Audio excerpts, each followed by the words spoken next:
Assalamualaikum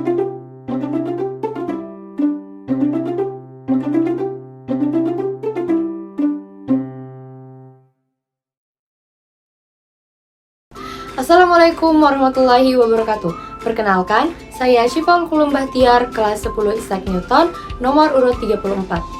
Di sini, saya akan menjelaskan mengenai sejarah Benteng Rotterdam.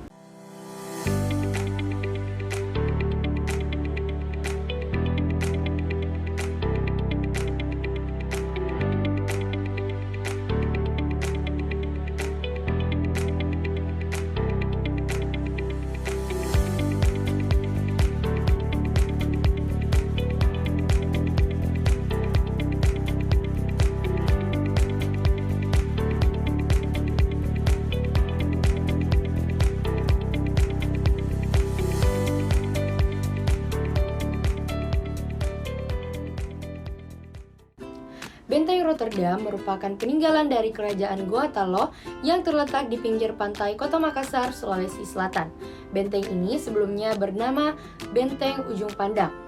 Benteng Ujung Pandang mengalami kerusakan yang cukup parah karena serbuan dari VOC yang dipimpin oleh Cornelis Janszoon Spilman antara 1655 hingga 1669.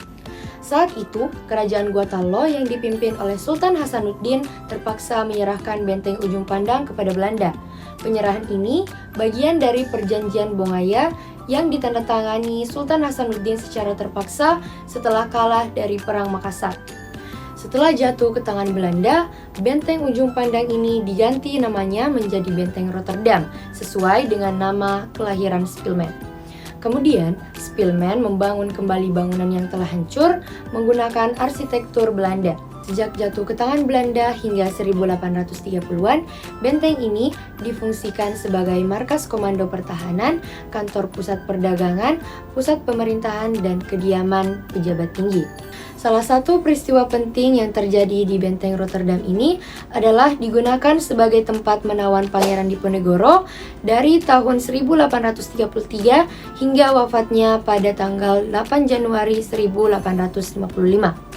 Salah satu gedung di dalam kompleks benteng ini difungsikan sebagai Museum Provinsi Sulawesi Selatan bernama Lagaligo, yang dimana menampilkan patung bersejarah, benda bersejarah, baju tradisional, dan masih banyak lainnya. Benteng ini menyerupai seekor penyu, merupakan filosofi kerajaan Goa yang berjaya di lautan maupun di daratan. Dulunya, ada 6 bastion yang dikelilingi benteng setinggi 7 meter dan parit sedalam 2 meter. Akan tetapi, sekarang hanya ada 5 bastion, di antaranya Bastion Bone, Bastion Buton, Bastion Bacan, Bastion Mandarsyah, dan Bastion Amboina. Di dalam benteng terdapat 13 bangunan yang 11 di antaranya merupakan bangunan asli dari abad ke-17 dan 2 di antaranya merupakan bangunan yang didirikan pada masa pendudukan Jepang. Itu tadi sedikit penjelasan dari saya mengenai Benteng Rotterdam.